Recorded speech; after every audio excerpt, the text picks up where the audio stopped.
The late afternoon sun cast long shadows across Maxwell Street as Margaret Wilson carefully arranged the flowers in front of her small cafe. At 65, she moved with the deliberate grace of someone who had spent decades nurturing both plants and people. Her silver hair caught the golden light, creating a halo effect that matched her gentle demeanor. The Wilson's Corner Cafe sign above her head had seen better days, but the warmth emanating from within the establishment made up for any worn exterior. As she straightened up, wincing slightly from her arthritic knee, Margaret noticed a figure sitting alone on the curb across the street. In all her years running the cafe in this quiet Boston suburb, she had never seen anyone quite like him. Despite the increasingly chilly autumn air, he wore only a thin jacket that had clearly seen better days. His shoulders were hunched, and his gaze seemed fixed on some distant point only he could see. Something about his solitary presence touched Margaret's heart. Without hesitation, she reached into her apron pocket and pulled out a few bills, money she had been saving for her own medical bills. Her husband Thomas's condition had been getting worse, and every dollar counted, but something told her this stranger needed kindness more than she needed those few dollars right now. Crossing the street, Margaret approached the man carefully. "Excuse me," she said softly, extending the money. "Please take this and get yourself something warm to drink. It's getting cold out here." The man looked up, and Margaret was struck.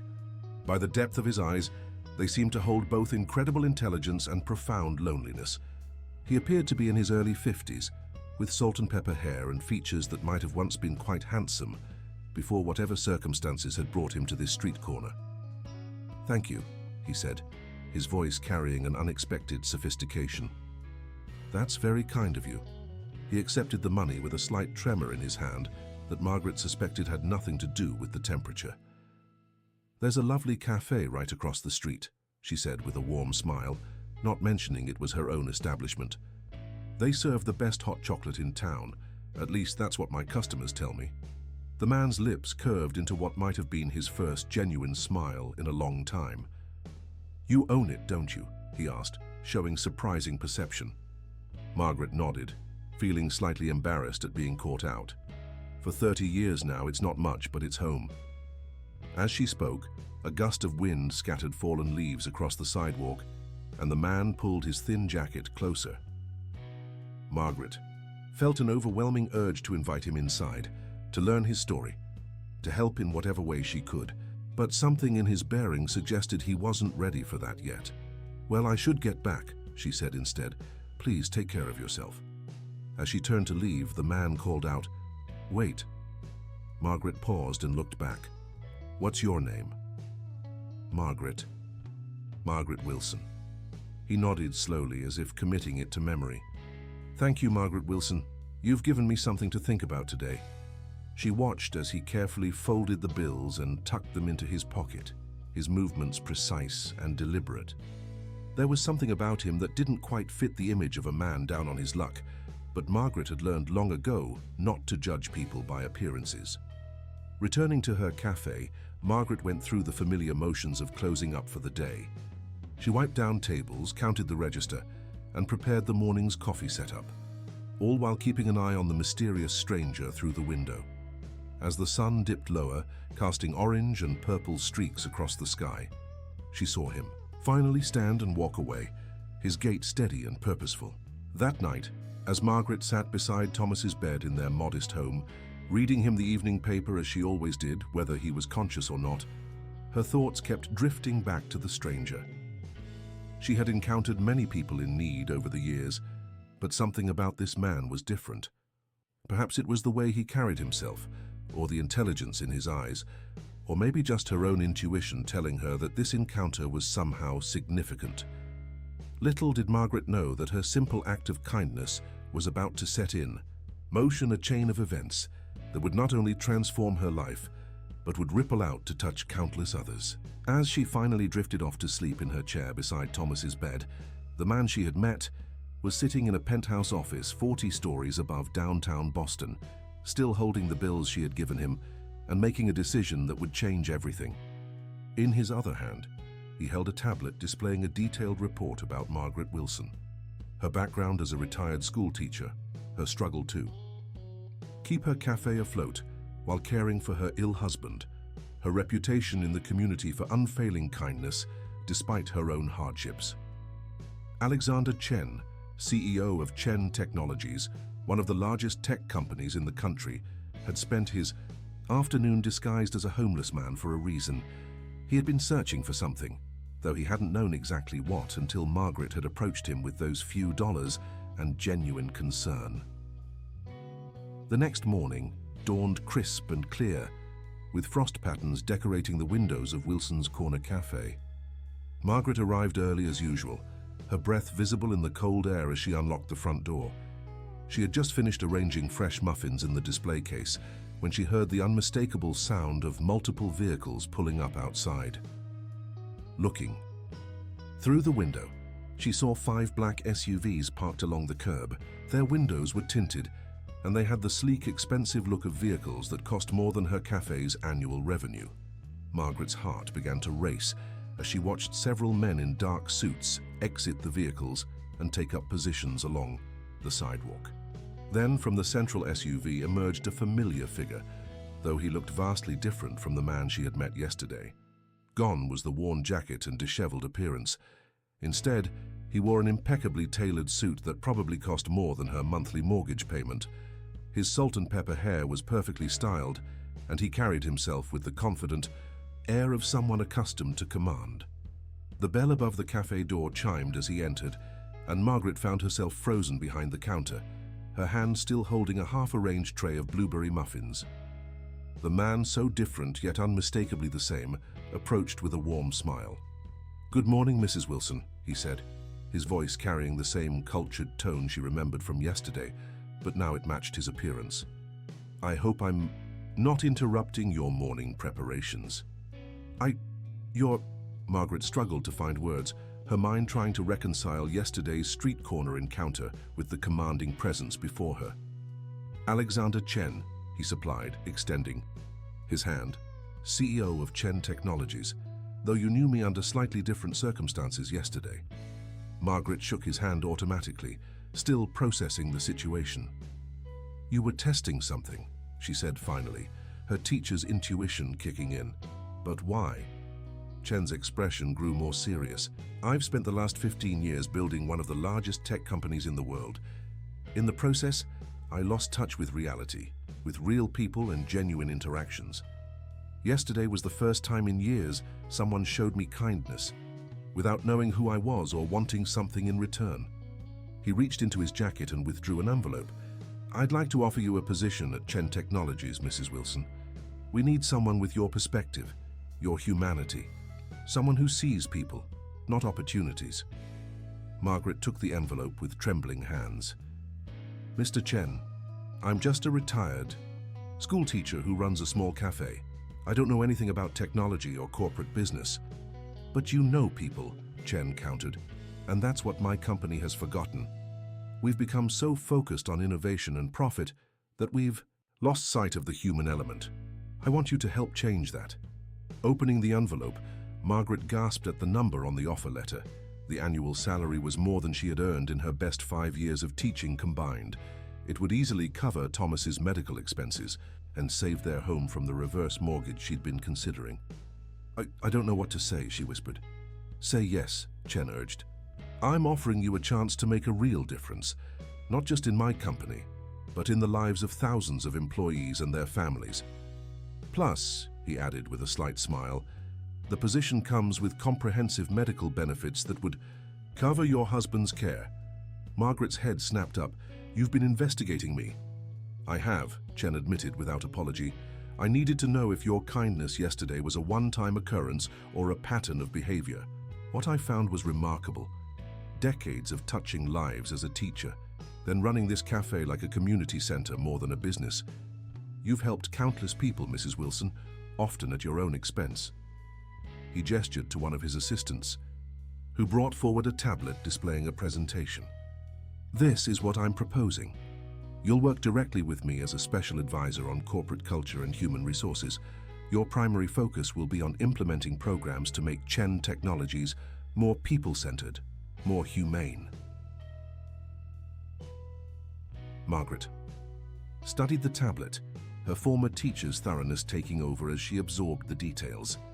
The position would require her to split time between the corporate headquarters in downtown Boston and her home office. She would have a team at her disposal and direct access to Chen himself. "What about my cafe?" she asked, looking around at the warm space she had nurtured for 3 decades. "Keep it," Chen said immediately. "Run it however you like. Consider it your connection to the real world, something I lost long ago. In fact, I'll have my team set up a small office in the back room so you can work from here when you want to." The bell chimed again as the first regular customers of the day began arriving, stopping short at the sight of the suited men and luxury vehicles outside. Margaret watched as her elderly regulars exchanged confused glances and whispered among themselves. "I'll need time to think about it," she said finally, "and to discuss it with Thomas. Even if—" she trailed off, thinking of her husband's increasingly rare lucid moments. Chen nodded, understanding in his eyes. "Of course, take the weekend to consider it. But Mrs. Wilson?" He paused at the door. "Yesterday you offered me a few dollars for coffee when you could barely afford it yourself. Today I'm offering you a chance to bring that same spirit of generosity to a company that desperately needs it." As he left, Margaret sank into a chair, the envelope still in her hands. Through the window she watched the SUVs pull away, their departure leaving the street looking oddly empty.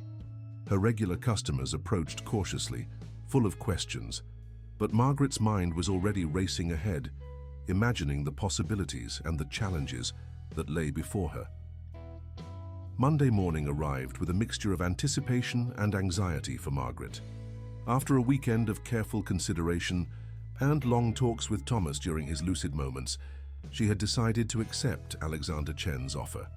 Now standing in front of the gleaming glass tower that housed Chen Technologies' headquarters, she smoothed down her best dress, a modest navy blue number she'd worn to her last teaching conference 5 years ago. The lobby was a marvel of modern architecture, all sleek lines and polished surfaces. A young woman in a crisp business suit approached her immediately. "Mrs. Wilson, I'm Sarah Chen, Alexander's niece and your personal assistant." She extended a perfectly manicured hand, her smile professional but warm. Margaret noticed the family resemblance immediately. Sarah had the same intelligent eyes as her uncle, though hers held a hint of something else, something that made Margaret's teacher's instincts prickle with concern. "Please call me Margaret," she replied, taking Sarah's hand. As they rode the elevator to the executive floor, Sarah briefed Margaret on her schedule. "Uncle Alexander has arranged for you to meet with each department head today. He wants you to get a feel for the company culture before you start implementing any changes." She paused, her voice taking on a slightly edge. "Some people are questioning his decision to bring in an outsider for this position." The elevator doors opened directly into a vast open-plan office space. Employees in expensive business attire hurried about, their faces tense and their movements carefully measured. Margaret noticed how they all seemed to glance nervously at Chen's corner office even when hurrying in the opposite direction. "Mr. Chen has a reputation for being demanding," Sarah explained, following Margaret's gaze. "He expects perfection." Their first meeting was with Marcus Wong, head of research and development. The moment Margaret entered his office, she could sense the resistance. Wong barely looked. Up from his computer, his greeting curt and dismissive. "Mrs. Wilson, while I'm sure you're very good at running a cafe," he said, his tone making it clear what he thought of her qualifications, "I fail to see how you can contribute to a cutting-edge tech company." Margaret smiled, remembering countless parent-teacher conferences with similarly defensive parents. "Mr. Wong, may I see your team's workspace?" The request seemed to catch him off guard. "I suppose so," he conceded reluctantly. The R&D floor was a maze of cubicles and test stations. Margaret noticed immediately how the engineers and developers seemed to hunch over their keyboards, their movements rigid and uncertain. The creative energy one would expect in an innovation department was notably absent. "How many breakthrough innovations has your department produced in the last year?" Margaret asked casually. Wong shifted uncomfortably. "We've met all our quarterly targets." That's not what I asked, Margaret replied gently. In my classroom, I noticed that students produced their best work when they felt safe to take risks, to make mistakes. When they were afraid of failure, they stuck to safe, predictable answers. Before Wong could respond, a commotion erupted from one of the test stations. A young engineer had accidentally knocked over a prototype, sending components scattering across the floor. The entire room fell silent, all eyes turning to Wong in anticipation of his reaction. Margaret watched as the department head's face darkened with anger. Before he could speak, she stepped forward and knelt beside the young engineer, ignoring the protest of her arthritic knee. "Let's clean this up together," she said warmly, "and while we do, you can tell me what you were working on." It looked fascinating. The engineer, who couldn't have been more than 25, stared at her in surprise. Slowly, others began to emerge from their cubicles to help. As they worked, the young man, David, she learned, explained his project. A revolutionary interface design that could help people with motor disabilities use smartphones more easily. "How long have you been developing this?" Margaret asked, genuinely interested. David glanced nervously at Wong. It's just a side project, something I work on during lunch breaks." Margaret turned to Wong, who was watching the scene with a mixture of confusion and annoyance. "Mr. Wong, do you realize you have employees so afraid of failure that they're hiding potentially groundbreaking innovations?" The rest of the morning followed a similar pattern. In each department, Margaret observed, asked questions, and gently exposed the fear-based culture that had taken root. By lunchtime, word had spread through the building about the new consultant, who wasn't afraid to challenge the status quo. Sarah appeared at her elbow just as Margaret was finishing her notes. "Uncle Alexander would like to see you in his office." Her expression was unreadable, but Margaret noticed her hands fidgeting with her tablet. Chen's corner office was exactly what Margaret expected: expansive, minimalist, and designed to intimidate. The CEO stood at the floor-to-ceiling windows, his back to the door as she entered. "I've been watching your progress today," he said without turning around. "You've managed to disrupt every department you've visited." "Sometimes disruption is necessary for growth," Margaret replied calmly, taking a seat without waiting for an invitation. "Your employees are terrified, Mr. Chen. Terrified people don't innovate, they don't take risks, they don't grow. They survive." Finally, he turned to face her. "And you think you can change this?" "I think we can change this," she corrected, "but only if you're willing to face some uncomfortable truths about the environment you've created." A tense silence filled the room. Then, unexpectedly, Chen laughed. "Mrs. Wilson, you might be exactly what this company needs." He pressed a button on his desk. "Sarah, please bring in the Innovation Department reports." As they waited, Margaret noticed a small frame on Chen's desk, face down. With a teacher's practiced eye for detail, she caught a glimpse of a younger Chen with his arm around a woman who could only be Sarah's mother. The glass of the frame was cracked. Sarah entered with a stack of reports, her movements efficient but tense. As she handed them to her uncle, Margaret saw something pass between them, a flash of emotion quickly suppressed. Another piece of the puzzle clicked into place in her mind. "These reports show a steady decline in breakthrough innovations over the past 3 years, Chen explained, spreading the documents across his desk. "We're still profitable, still meeting targets, but we're not leading anymore. We're not creating anymore, we're just maintaining." Margaret picked up one of the reports, studying it thoughtfully. "Sometimes," she said carefully, "when we focus too much on maintaining control, we lose sight of what we're trying to control in the first place." Chen's eyes narrowed slightly, and Margaret knew her words had hit home. The question was, would he be willing to acknowledge it? The answer would determine not just her success in this position, but potentially the future of thousands of employees and their families. Over the next few weeks, Margaret began implementing subtle changes throughout Chen Technologies. She started with small initiatives, removing the mandatory sign-in sheets for lunch breaks, creating comfortable break rooms where employees could collaborate informally, and instituting a no questions asked policy for personal time off. The transformation was gradual but unmistakable. The rigid silence that had pervaded the offices began to soften, replaced by the gentle hum of genuine collaboration. Engineers started sharing ideas over coffee, marketing teams held brainstorming sessions in the new relaxation areas, and even Marcus Wong was seen smiling occasionally. One morning, as Margaret was reviewing department reports in her new office, a warm, inviting space she'd insisted on furnishing with comfortable chairs and plants, Sarah appeared at her door. The young woman had been a constant presence during Margaret's transition, efficient and helpful, but always maintaining a careful distance. "The quarterly innovation presentation is tomorrow," Sarah said, her usual professional mask slipping slightly to reveal anxiety. "Uncle Alexander is expecting significant improvements." Margaret set down her reading glasses. "Sarah, dear, why don't you sit down for a moment?" She gestured to one of the comfortable armchairs she'd brought in specifically for such conversations. Sarah hesitated, then perched nervously on the edge of the chair. "I should really get back to work."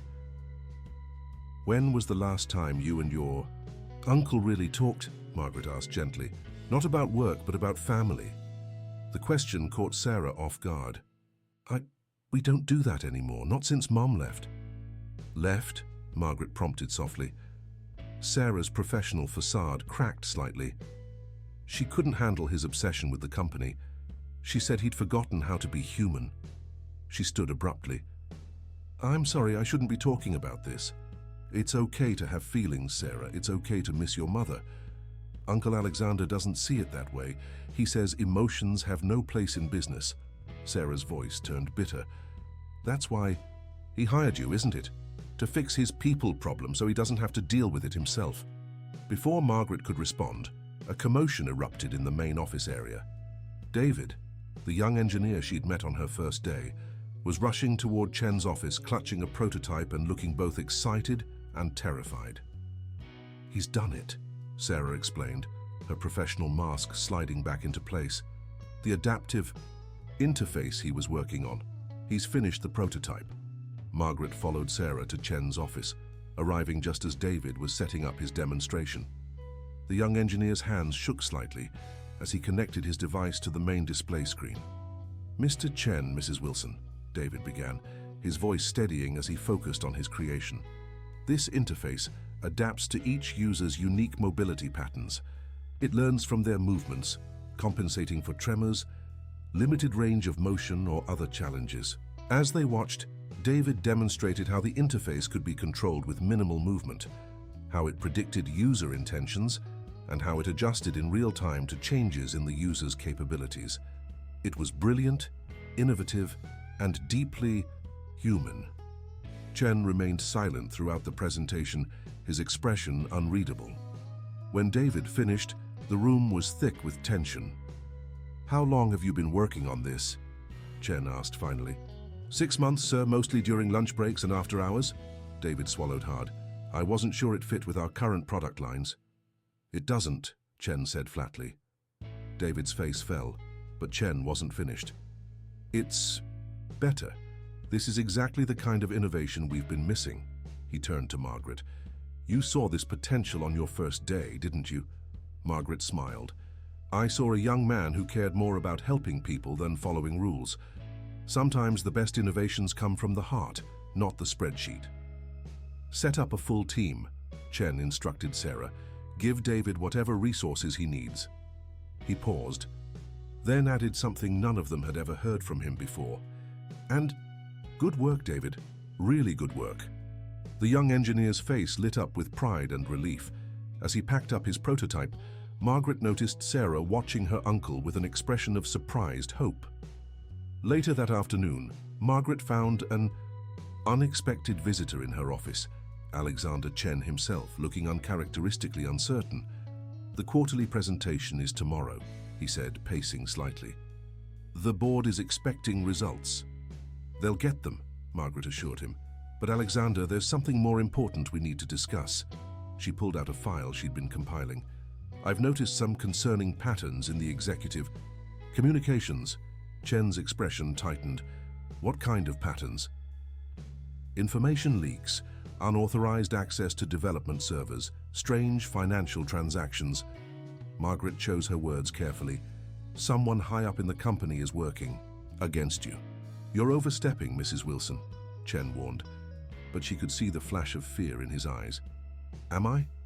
Or am I doing exactly what you hired me to do, seeing the human element you've been missing? She opened the file. The pattern started 3 months ago, right after you denied Sarah's proposal for a community outreach program. Chen sank into one of the comfortable chairs, suddenly looking tired. Sarah's proposal was emotionally driven, not strategically. Sound like her mother's decision to leave? Margaret asked gently. The CEO of Chen Technologies, one of the most powerful men in the tech industry, buried his face in his hands. I thought I could protect her by teaching her to be strong, to be logical, to never show weakness. And instead you taught her to hide her pain, to bury her feelings so deep that they've turned into something dangerous. Margaret leaned forward. Alexander, you hired me to help make your company more human, but maybe we need to start with making your family human again first. The morning of the quarterly presentation dawned with an unusual atmosphere at Chen Technologies. Employees arriving at work found the usual security protocols relaxed, and the break rooms stocked with fresh coffee and pastries from Wilson's Corner Cafe. Margaret had arranged this small touch, knowing how comfort food could ease tension on important days. In her office, Margaret reviewed her presentation one final time. The past week's changes had produced measurable results. Employee satisfaction up 40%, sick days down 30%, and most importantly, innovation submissions had tripled. But numbers weren't what she planned to focus on today. A knock at her door revealed Sarah, looking more disheveled than Margaret had ever seen her. Mrs. Wilson, we have a problem. Someone's accessed the secure development servers overnight. They've downloaded everything about David's adaptive interface project. Margaret's heart sank, but she wasn't entirely surprised. She'd been expecting something like this. Have you told your uncle? He's already in crisis meetings with the security team. Sarah wrung her hands. This is my fault. I was the one who set up David's project access. Sit down, Sarah, Margaret said firmly. Tell me exactly what happened. As Sarah explained the technical details, Margaret observed the young woman carefully. The perfectly maintained professional facade was cracking, revealing glimpses of the hurt child beneath. When Sarah finished her explanation, Margaret asked the question that had been brewing in her mind for weeks. Sarah, where were you last night between 11 p.m. and 2 a.m.? The young woman froze. I was at home, sleeping. No, Margaret said, gently. You were here. Your security card was used to access the building at 11:17 p.m., the same card that was used to download the files. Sarah's face crumpled. How long have you known? I suspected for weeks, but I needed to understand why. Margaret leaned forward. This isn't about industrial espionage, is it? This is about your uncle's attention. Tears began rolling down Sarah's cheeks. Do you know what it's like? To work so hard to do everything right and still be invisible. He doesn't see me. He sees an employee, a problem to be managed, ever since Mom left. He thought he was protecting you, Margaret said softly, teaching you to be strong. By teaching me to be cold, to suppress everything that makes me human. Sarah's voice rose. I thought if I could show him how vulnerable the company was, force him to see the flaws in his system, you'd finally get his attention, Margaret finished. Even if it was anger, at least it would be something real. Ace. Commotion outside interrupted them. Alexander Chen burst into the office, his face thunderous. The board is assembling for an emergency meeting. Someone has... He stopped short at the sight of his niece's tears. Sarah, what's wrong? For a moment, Margaret saw genuine concern flash across his face before the familiar mask of control slipped back into place.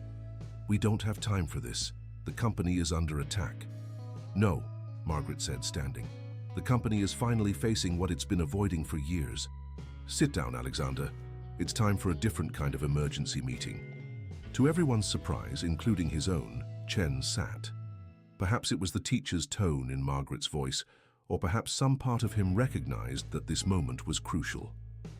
Sarah, Margaret said softly, Tell your uncle what you told me, not as his employee but as his niece, as your sister's daughter." What followed was an hour of painful but necessary truth. Sarah spoke of years of emotional isolation, of trying to earn love through perfection, of watching her uncle retreat further into his corporate shell after her mother left. Chen listened at first with resistant anger, then with growing horror as he realized what he'd done to his family. "The files," he said finally, his voice hoarse. "You took them to prove a point." Sarah nodded miserably. "They're safe. I never intended to leak them. I needed you to see, to feel something real again." Chen stood and walked to the window, his back to them. The silence stretched painfully. Then, to their shock, his shoulders began to shake. When he turned back, there were tears in his eyes. "I lost your mother because I couldn't show my feelings," he said, "and I nearly lost you for the same reason." The quarterly presentation was forgotten as uncle and niece began the painful but healing process of reconnecting. Margaret quietly excused herself, leaving them to their private reconciliation. In the outer office, she found David pacing nervously. "Mrs. Wilson, the board is waiting. What should we do about the presentation?" Margaret smiled. "Actually, I think we're about to give them something much more valuable than quarterly numbers." She gestured through the glass walls of her office, where Chen was now holding his sobbing niece. "We're going to show them what happens when a company remembers its humanity." She gathered the board members and led them to the conference room. Instead of PowerPoint slides and profit projections, she told them a story, the story of how fear and emotional suppression had been slowly killing their company's innovative spirit. She showed them David's adaptive interface project, not just as a product, but as an example of what happens when employees are allowed to care, to feel, to create from the heart. "Ladies and gentlemen," she concluded, "you've been so focused on protecting your technologies that you forgot to protect your most valuable asset, your people. Today, we're not just presenting numbers, we're presenting a new vision for Chen Technologies, one that balances innovation with compassion, profit with purpose." The board members sat in stunned silence. Then, from the back of the room, Alexander Chen spoke. He stood beside his niece, their eyes still red, but their faces determined. "Everything Mrs. Wilson has said is true. I built this company on the belief that emotions make us weak. I was wrong. Today, we begin a new chapter." The weeks following the dramatic board meeting brought sweeping changes to Chen Technologies. Alexander Chen, with Sarah's help, launched a complete overhaul of the company's culture. The strict hierarchy began to dissolve, replaced by collaborative teams. David's adaptive interface project became the flagship for a new division focused on accessibility technology, with Sarah as its director. Margaret watched these changes from her office, which had become an unofficial counseling center for employees who needed someone to talk to. She kept her door open, just as she had at Wilson's Corner Cafe, and the steady stream of visitors reminded her of her teaching days. One afternoon, as she was advising a young programmer about balancing work and family life, her phone buzzed with a message from her home care nurse. Thomas had experienced a particularly lucid day and was asking for her. Margaret's heart leaped. These moments had become increasingly rare. "Go," Alexander said from her doorway, having overheard the conversation. "Family comes first now, remember? That's the new company policy." His smile held a warmth that would have been unimaginable just months ago. Racing home, Margaret found Thomas sitting up in bed, his eyes clearer than they had been in weeks. "There's my busy executive," he teased weakly, reaching for her hand. "Just a consultant," she corrected, sitting beside him. "And still your wife first. Tell me about your day," he said. And for the next hour, she shared stories about the changes at Chen Technologies, about Sarah and Alexander's reconciliation, about David's project. Thomas listened with the same attentive interest he'd shown throughout their 40 years of marriage. "You're doing what you've always done, Margaret," he said finally, "teaching people how to be human." The moment was interrupted by an urgent call from Sarah. "Mrs. Wilson, I need your advice. Uncle Alexander wants to implement the new community outreach program immediately. But I'm worried we're moving too fast. Margaret squeezed Thomas's hand. I need to take this, dear. Go save the world, he whispered with a smile. I'll be here. Back at the office the next day, Margaret found herself mediating a heated discussion between Sarah and Alexander about the outreach program's scope. The old Chen would have simply imposed his will. The new Chen was learning to listen even when it was difficult. Sarah's right, Margaret said, after hearing both sides. We need to pilot the program first, learn from our mistakes, then scale up. Remember what we learned from the adaptive interface project. Sometimes slower is better. Alexander nodded thoughtfully. You're right. Both of you are right. He turned to Sarah. Design the pilot program. You have full autonomy. Sarah's eyes widened. Really? Really? He hesitated, then added, Your mother would be proud of you, you know. I should have told you that years ago. The moment was interrupted by David bursting into the office, his face alight with excitement. We did it. The adaptive interface just passed all its clinical trials. The medical board says it could help millions of people with motor disabilities. The news spread through the building like wildfire. Spontaneous celebrations broke out in every department, with employees who had contributed to the project being congratulated by their colleagues. Margaret watched as Alexander joined in, awkwardly at first, then with growing enthusiasm. Later that evening, as the celebrations wound down, Margaret found herself alone with Alexander in his office. The sacred space had undergone its own transformation. Family photos now stood proudly on his desk, including a new one of him and Sarah at a recent company picnic. I've been thinking, he said, picking up the photo of his sister, Sarah's mother. Maybe it's time to reach out to her to apologize.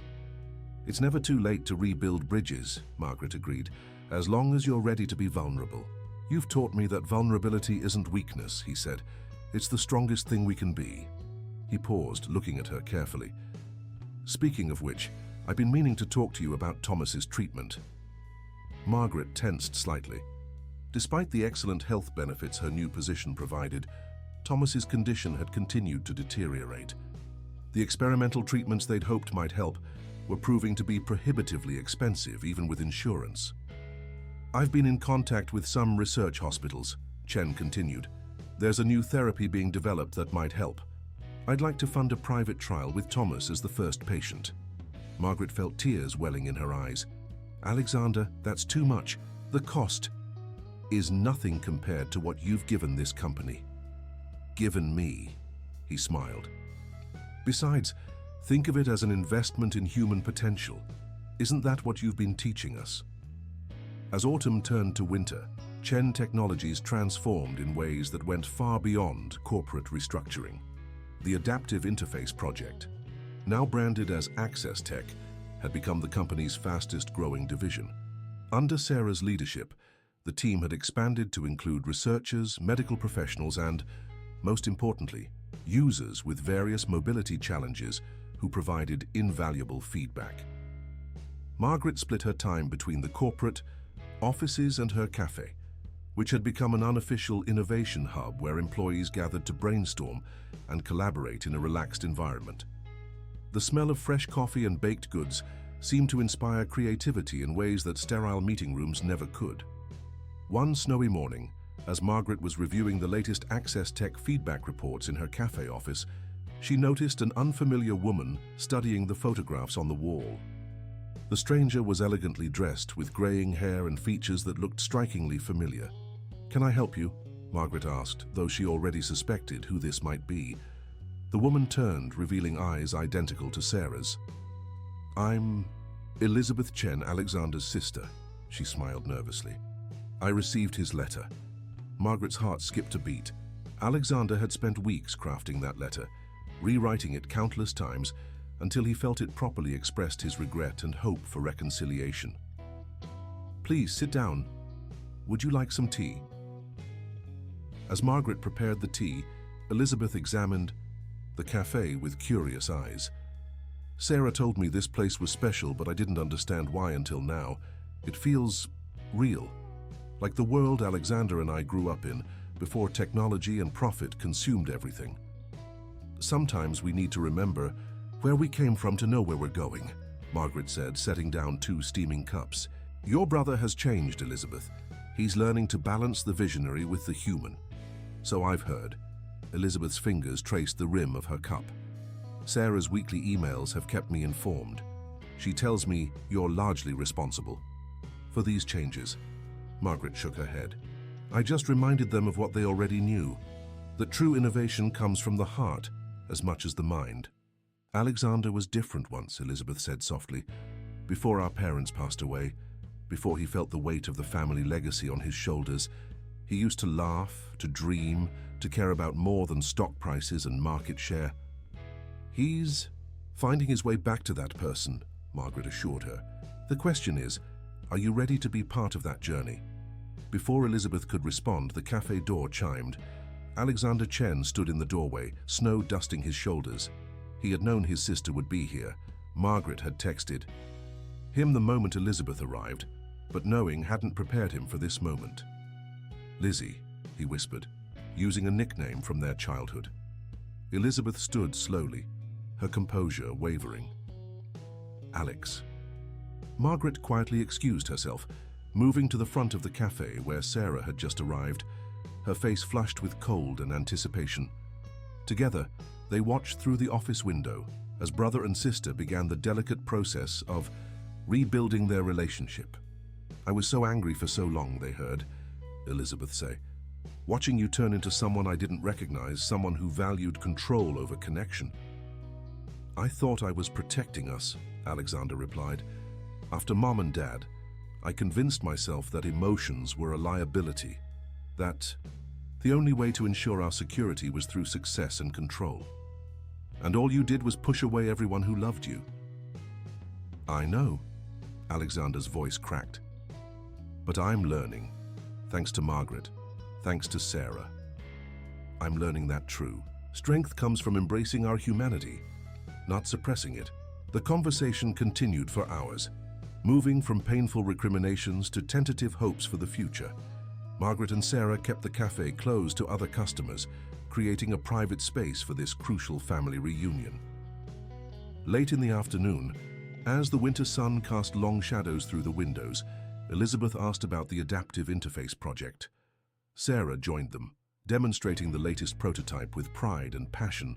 Margaret watched as Elizabeth's eyes filled with tears. This is what Chen Technologies should have been all along, Elizabeth said. Not just making things, but making things that matter. Stay, Alexander said suddenly. Work with us. Your background in special education, it would be invaluable to the Access Tech team. Elizabeth hesitated. Alex, I can't just uproot my life. Why not? Sarah interjected. Mom, we're building something important here. Something that could help millions of people. And I miss you, we both do. The moment was interrupted by Margaret's phone ringing. The home care nurse again. Thomas had taken a turn for the worse, his breathing becoming labored. Margaret felt her world tilt. Go, Alexander said immediately. Take my car, it's faster than yours. He turned to his sister. Elizabeth, would you come with us? Your medical experience... Elizabeth was already reaching for her coat. Of course. As they rushed through the snowy streets, Margaret found herself surrounded by support she never expected. Sarah coordinated with the medical team at the research hospital, where Thomas was receiving his experimental treatment. Alexander made calls to ensure the best specialists would be available. Elizabeth held Margaret's hand, offering the quiet strength of someone who understood loss and renewal. Arriving at the house, they found Thomas struggling for breath but conscious. His eyes lit up at the sight of not just Margaret, but the entire impromptu family that had formed around her.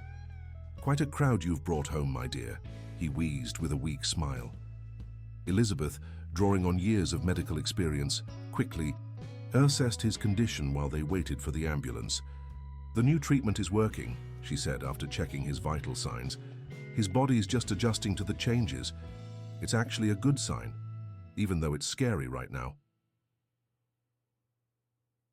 Hours later, in the quiet of the hospital waiting room, Margaret found herself surrounded by her unexpected extended family. Sarah had brought coffee and pastries from the cafe, sharing stories about her childhood that made Elizabeth smile and Alexander wince with recognition. The tension of their years apart slowly dissolved in the face of their shared concern for Thomas. "He's stabilized," the doctor announced, emerging from the treatment room. "The new therapy is actually progressing faster than we expected. His neural responses are showing remarkable improvement." Relief washed over Margaret as she sat beside Thomas's bed later that evening, holding his hand while he slept peacefully. She reflected on how much had changed in the months since that fateful afternoon when she'd offered a few dollars to a stranger on the street. The next morning, returning to Chen Technologies, Margaret found the office buzzing with excitement. David and his team had made a breakthrough in the Access Tech interface, incorporating feedback from their beta testers to create an even more intuitive system. "We've added voice recognition that adapts to speech patterns affected by various conditions," David explained during the morning briefing. "The interface learns and grows with the user, becoming more personalized over time." Elizabeth, who had decided to stay for a few days to explore her brother's offer, leaned forward with interest. "Have you considered applications for educational settings? My experience with special needs students suggests this could revolutionize classroom accessibility." "That's exactly what we need," Sarah exclaimed. "Mom, would you consider heading up an educational division within Access Tech? We could develop specialized versions for schools, training centers." Alexander watched the exchange with a soft smile, one that reminded Margaret of the photograph she'd first noticed face down on his desk months ago. Now that same photo stood proudly displayed, joined by new ones that captured the company's transformation. Later that afternoon, Margaret received an unexpected visit from Marcus Wong, the once resistant head of research and development. "Mrs. Wilson, I owe you an apology," he began. "When you first arrived, I thought you were going to destroy everything we'd built. Instead, you showed us what we could become. Sometimes it takes an outsider to remind us of our inner truth," Margaret replied. "How's your team doing with the new collaborative approach?" Wong's face lit up. "We've had more patent applications in the last 3 months than in the previous year. But more importantly, people are excited to come to work. They're sharing ideas, taking creative risks. It's like a completely different department." As if to prove his point, a spontaneous cheer erupted from the R&D floor. David's team had just successfully tested a new feature that allowed the adaptive interface to anticipate user needs based on daily patterns and environmental factors. Margaret made her way to the celebration, watching as employees from different departments mingled freely, sharing in each other's successes. Elizabeth stood with Sarah, both of them beaming, as David demonstrated the latest improvements. Alexander moved through the crowd, offering genuine congratulations and listening intently to technical explanations that would have bored him months ago. In a quiet moment, Margaret slipped away to her office to call the home care nurse for an update on Thomas. The news was encouraging. He was responding well to the treatment, showing more awareness and energy than he had in months. "Your husband's quite a fighter," Elizabeth said from the doorway. "Just like you." Margaret wiped away happy tears. "I've always believed that love is the strongest medicine." "That's what you've brought back to this company," Elizabeth observed. "Not just efficiency or innovation, but heart. Real human connection." She paused. "I've decided to accept Alexander's offer. I'm moving back to Boston." The news spread quickly through the office. Sarah hugged her mother with tears of joy, while Alexander tried to maintain his composure, but failed, his own eyes glistening.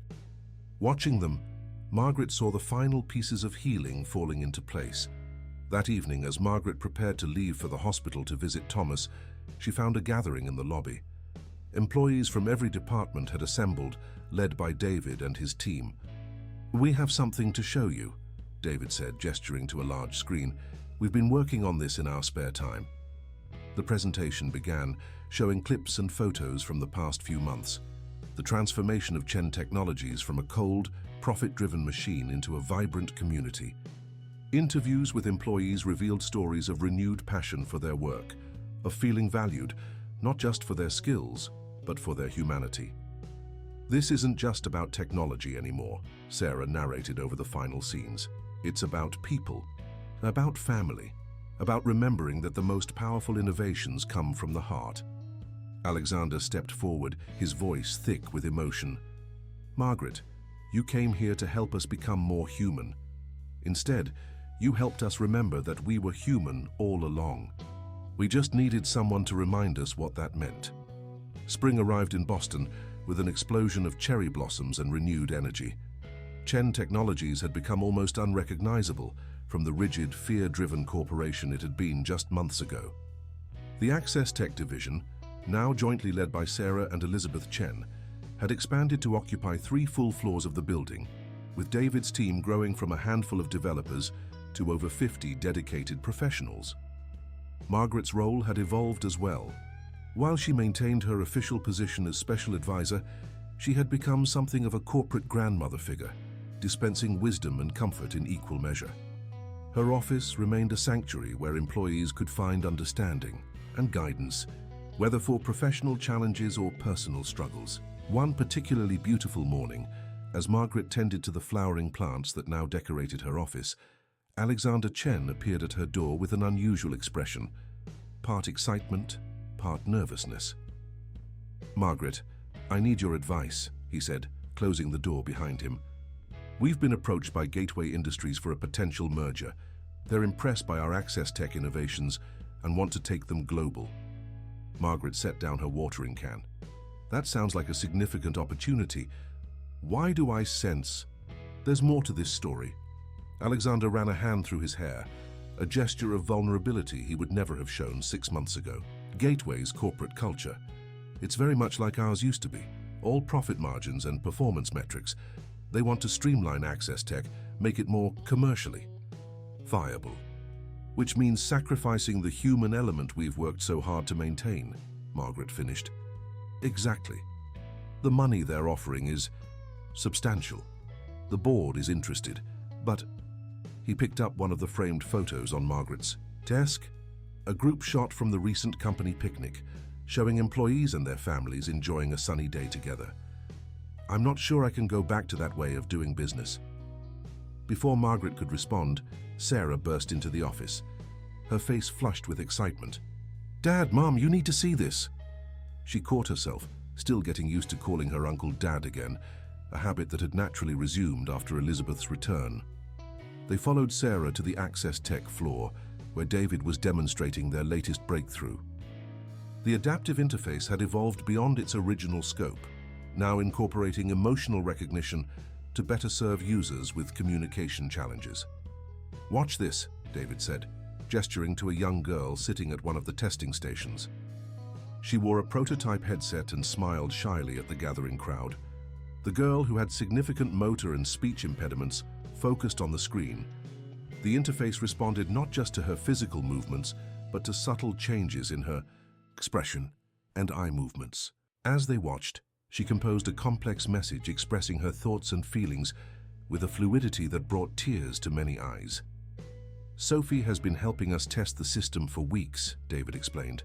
"Her feedback has been invaluable in developing the emotional recognition algorithms." Sophie's mother stood nearby, clutching a tissue. "Before this, we struggled to understand Sophie's more complex thoughts and feelings. Now she can tell us everything. She told me yesterday that she wants to be a scientist when she grows up, so she can help other kids like her." Elizabeth, who had been quietly observing, stepped forward. "This is why we can't sell to Gateway," she said firmly. "This isn't just technology. It's freedom. It's dignity. It's giving voice to those who haven't had one." Alexander nodded slowly. "The board meeting is tomorrow. They'll want concrete reasons to reject such a lucrative offer." "Then give them something better," Margaret suggested. "Show them, Sophie. Show them all the lives we're changing. Remind them that true value isn't always measured in dollars." That evening, as Margaret prepared to leave for the day, she found Sarah in the cafe working late on presentation materials for the board meeting. The young woman had grown into her leadership role with remarkable grace, balancing business acumen with genuine compassion for their users. "Need any help?" Margaret asked, setting down 2 cups of her special chamomile tea. Sarah smiled gratefully. "I'm trying to find the right words to make them understand. The merger would mean faster global expansion, more resources, but at what cost? Sometimes, Margaret said, sitting beside her, the best way to make people understand is to make them feel. Tell them Sophie's story. Show them the messages we've received from users whose lives have been transformed. Remind them that we're not just building products, we're building bridges between people. They worked together into the night, crafting a presentation that would speak not just to the board's business sense, but to their humanity. As they finished, Sarah turned to Margaret with tears in her eyes. You know, when Uncle Alexander, Dad first brought you in, I thought it was just another one of his corporate experiments, but you've given us back our family. You've helped us remember who we really are. Margaret squeezed her hand. You always knew who you were, dear. Sometimes we just need someone to hold up a mirror and remind us of our true selves. The next morning, the boardroom was unusually full. Not just board members and executives, but also team leaders from various departments, all gathered to discuss Gateway's offer. Alexander stood at the head of the table, looking more confident than nervous. Before we discuss the merger proposal, he began, I want to show you something more important than financial projections and market analyses. I want to show you who we've become. The lights dimmed, and Sarah started the presentation. But instead of traditional corporate slides, the screen filled with faces, users whose lives had been changed by access tech, employees who had rediscovered their passion for innovation, families brought closer together by technology that understood the heart as well as the mind. Sophie appeared on screen, her bright eyes sparkling as she demonstrated how she could now communicate with her friends at school. Her mother spoke about watching her daughter blossom with newfound confidence. David and his team shared stories of breakthroughs inspired by user feedback, of solutions born from genuine connection with the people they served. When the lights came up, there wasn't a dry eye in the boardroom. Even the most numbers-focused executives seemed moved by what they had witnessed. The decision to reject Gateway's merger offer was unanimous, but Alexander Chen wasn't finished. Standing before the board, he proposed something unprecedented: restructuring Chen Technologies into a benefit corporation, legally committing the company to balance profit with social impact. We've discovered something more valuable than market share, he declared. We've found our purpose. From now on, every innovation we create will be measured not just by its commercial success, but by the lives it transforms. The announcement made headlines across the tech industry. Journalists clamored for interviews, wanting to understand how a company once known for its ruthless efficiency had transformed into a beacon of humanitarian innovation. But the real stories weren't in the press releases or financial reports. They were in the daily moments of connection and growth that Margaret witnessed throughout the company. In the Access Tech department, Elizabeth had implemented a revolutionary hiring policy, actively recruiting people with disabilities to join the development team. Their first-hand experience and insights were proving invaluable in creating more intuitive and empathetic technology. Sarah, meanwhile, had launched an educational outreach program, partnering with schools to provide adaptive technology to students who needed it most. The program was already showing remarkable results, with previously struggling students finding new ways to express themselves and engage with learning. One afternoon, as Margaret watched a group of visiting students touring the Access Tech floor, she felt a familiar presence beside her. Thomas, now strong enough to visit the office occasionally, stood with her, leaning slightly on his cane but with clear eyes and a warm smile. Look at what you've built here, he said softly, watching as David demonstrated the latest innovations to wide-eyed children. You've always been a teacher at heart, but now your classroom has grown beyond anything we could have imagined. Margaret squeezed his hand, thankful for every moment of clarity they now shared. The experimental treatment, funded by Chen Technologies, had given them precious time together, time they were determined to use well. Later that day, during the weekly family dinner that had become tradition at the Chen household, Elizabeth raised her glass in a toast. To the stranger on the street who turned out to be my brother coming home to himself, she said, smiling at Alexander, and to the woman who reminded us all what it means to be human. Alexander cleared his throat, emotion evident in his voice. "Speaking of coming home," he said, "I have an announcement. I've been talking with the board about succession planning." The table fell silent. Sarah's hand found her mother's under the table. "I've decided to step back from day-to-day operations," Alexander continued. "Sarah will take over as CEO with Elizabeth as Chief Innovation Officer. I'll remain as chairman of the board, focusing on our charitable foundation and spending more time with my family, time I should have been spending all along." The news spread through the company quickly, but unlike the fearful whispers of the past, the atmosphere was one of excitement and possibility. Everyone had witnessed Sarah's growth as a leader, had seen how she balanced vision with compassion, innovation with humanity. In her cafe the next morning, Margaret found a small package on her desk. Inside was a simple silver frame containing the few dollar bills she had offered to Alexander that fateful afternoon. A note accompanied them.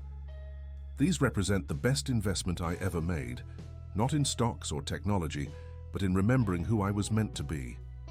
Thank you for showing us that true innovation begins with the heart, Alexander." As she hung the frame on her wall, Margaret reflected on the journey that had brought them all here, from a simple act of kindness on a street corner to a transformation that had touched countless lives. The cafe still opened every morning, serving coffee and comfort to a community that now extended far beyond its walls. Chen Technologies had become more than a company. It had become a family, bound together by something stronger than corporate policies or profit margins. Thomas entered the cafe, moving slowly but steadily, carrying a small pot of Margaret's favorite flowers. "Ready for another day of changing the world, my dear?" he asked with a twinkle in his eye. Margaret smiled, taking his arm. Through the window, she could see Sarah and Elizabeth arriving for their morning coffee and strategy session. David was setting up a demonstration for a new group of student testers. Alexander was walking down the street with Sophie and her mother, probably discussing new ways to improve the adaptive interface. "You know," Margaret said, "I think the world changes itself. We just have to remind it how to listen to its heart." 1 year to the day after, Margaret's fateful encounter with Alexander Chen, Wilson's Corner Cafe hosted a celebration unlike any other. The modest establishment had been transformed into a showcase of human potential, with interactive displays demonstrating Access Tech's latest innovations alongside photographs documenting Chen Technologies' remarkable journey. The cafe's walls, once adorned with simple local artwork, now told a story of transformation. There were before and after photos of the company, candid shots of employees collaborating in the new relaxed environment, and touching images of families whose lives had been changed by Access Tech's innovations. At the center of it all hung the framed dollar bills Margaret had offered to Alexander, a reminder that the smallest acts of kindness could spark the greatest changes. Sarah, now settled confidently into her role as CEO, moved through the crowd with natural grace, stopping to chat with employees and users alike. She had inherited her uncle's business acumen, but tempered it with her mother's compassion, creating a leadership style uniquely her own. "Mrs. Wilson," called a familiar voice. Sophie, the young girl whose feedback had been so crucial to Access Tech's development, approached with a tablet in hand. The device's interface responded seamlessly to her movements, allowing her to communicate with unprecedented ease. "I wanted to show you my science project." Margaret watched in amazement as Sophie demonstrated a modification she had suggested for the adaptive interface, a feature that would help users express emotions through customized animations and sound effects. "The development team is already implementing it," Sophie beamed. "They said I might have a future in tech design." Elizabeth, who had been observing nearby, stepped forward. "She certainly does. We're starting an internship program for students with diverse abilities, and Sophie's name is at the top of our list for when she's old enough." The cafe door chimed as Thomas entered, walking steadily with just a light touch on his cane. The experimental treatment had exceeded all expectations, giving him back not just his health, but his zest for life. He had become a regular presence at Chen Technologies, sharing wisdom gained from years of teaching with young developers eager to understand the human side of their work. "The reporters are here," he announced, holding the door for a group of journalists from major tech publications. They had come to cover what many were calling a revolution in corporate culture, the story of how a single act of kindness had transformed a traditional tech giant into a beacon of humanitarian innovation. Alexander Chen, who had grown comfortable with his new role as chairman, stepped forward to greet the press. But instead of launching into prepared statements about market share and innovation metrics, he simply gestured around the cafe. "Look around," he said. "This is what success really looks like. Not in stock prices or market capitalization, but in lives changed and families reunited." The journalists watched as David demonstrated the latest version of the adaptive interface, now being used in schools and rehabilitation centers across the country. They interviewed employees who spoke about the joy of working in an environment where creativity and compassion were valued as highly as productivity. They heard from families who had found new hope through Access Tech's innovations. Marcus Wong, the once skeptical head of R&D, proudly showed off his department's latest projects, all developed through collaborative efforts that would have been unthinkable a year ago. "We've learned that the best innovations come from understanding the human heart," he explained. "Mrs. Wilson taught us that." As the afternoon progressed, Margaret found herself sitting in her favorite corner of the cafe, watching the scene with quiet satisfaction. The space that had once been her refuge during difficult times had become a symbol of possibility, a reminder that business success and human compassion could not just coexist, but thrive together. Sarah joined her, carrying 2 cups of the special chamomile tea that had become their tradition. "You know," she said, "when Uncle Alexander, Dad, first brought you here, everyone thought it was just another of his corporate experiments. No one expected you to change everything." "I didn't change anything," Margaret replied softly. "I just helped people remember who they really were." The evening brought another surprise as Elizabeth unveiled a new initiative, the Margaret Wilson Fellowship for Humanitarian Innovation. The program would provide funding and support for projects that combined technological advancement with social impact, ensuring that Chen Technologies' commitment to human-centered innovation would continue for generations to come. "This fellowship," Elizabeth announced, "will seek out people like Margaret, those who see beyond surface appearances to the human potential within. It will support innovations that don't just solve technical problems, but address human needs." As the announcement was made, Margaret noticed Alexander sitting quietly with a leather-bound journal. He had been writing in it regularly over the past year, documenting the company's transformation. When she caught his eye, he smiled and nodded, silently acknowledging the journey they had shared. The journal, she knew, contained more than just business observations. It held the story of a family healing, of a company rediscovering its soul, of countless lives transformed by the simple recognition that true innovation begins with understanding the human heart. As the celebration at Wilson's Corner Cafe wound down, Margaret found herself surrounded by the extended family she had gained over the past year. Thomas sat beside her, his hand warm in hers, while Sarah and Elizabeth cleared away the last of the displays. Alexander stood by the window, watching. The sunset paint the sky in shades of purple and gold. "I've been thinking," he said, turning to face the group, "about that first day when you offered me those few dollars for coffee. You saw something in me that I had forgotten existed." Margaret smiled. "I saw someone who needed reminding that success isn't measured in dollars and cents, but in the lives we touch and the hearts we heal." The adaptive interface had now been implemented in hundreds of schools and rehabilitation centers across the country. Stories poured in daily about students finding their voice, patients regaining independence, families connecting in ways they never thought possible. But perhaps the most remarkable transformation had been within Chen Technologies itself. The company's new benefit corporation status had inspired other tech giants to re-examine their own priorities. The Margaret Wilson Fellowship had already attracted applications from innovators worldwide, each proposing projects that balance technological advancement with human needs. Sarah, in her role as CEO, had maintained the delicate balance between progress and compassion that had become the company's hallmark. Under her leadership, Chen Technologies had not only sustained its market position, but had grown in ways that defied traditional metrics. "We're not just creating technology anymore," Sarah explained to a group of visiting executives. "We're creating possibilities. Every innovation begins with a simple question: how will this help people connect, grow, and thrive?" Elizabeth's educational division had expanded beyond accessibility technology to develop programs that nurtured emotional intelligence alongside technical skills. "We're teaching the next generation that empathy is as important as engineering," she said proudly.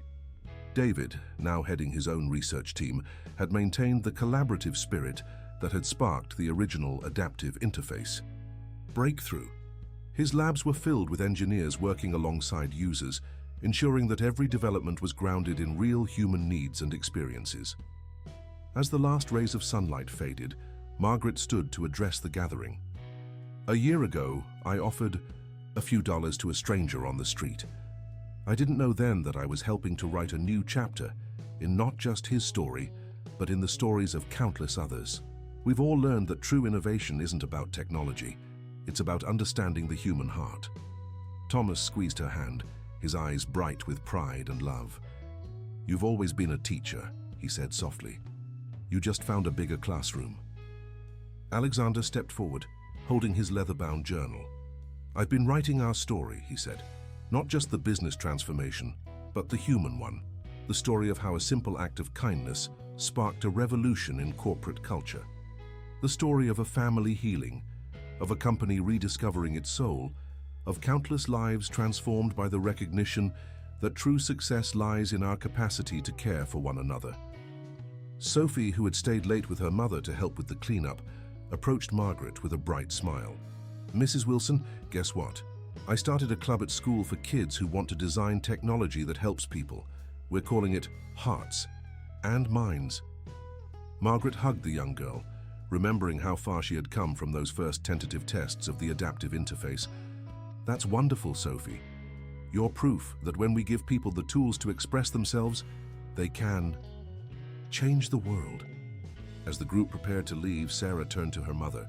"Remember when we thought this was just another corporate experiment? Who knew that bringing humanity back to business would turn out to be the most successful innovation of all?" Elizabeth laughed, embracing her daughter. Margaret knew.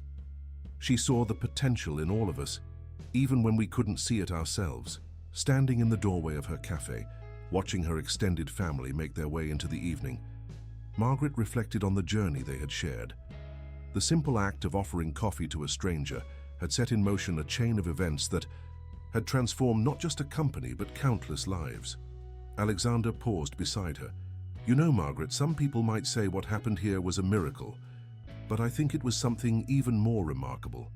It was a reminder of who we really are when we let our hearts lead the way." Margaret nodded, looking around at the cafe that had become so much more than a business.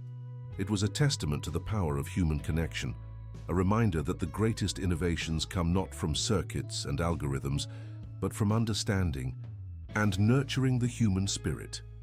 "The best stories," she said softly, "are the ones that remind us of our own humanity." And as the last light faded from the sky, Margaret Wilson stood in her doorway, knowing that while this chapter might be ending, the story of how kindness transformed a company and healed a family would continue to inspire others for generations to come. Dear listeners, we hope Margaret's story has touched your hearts and reminded you of the power of simple acts of kindness. This tale of transformation, family healing, and human connection reminds us that true success isn't measured in profits alone, but in the lives we touch and the hearts we heal.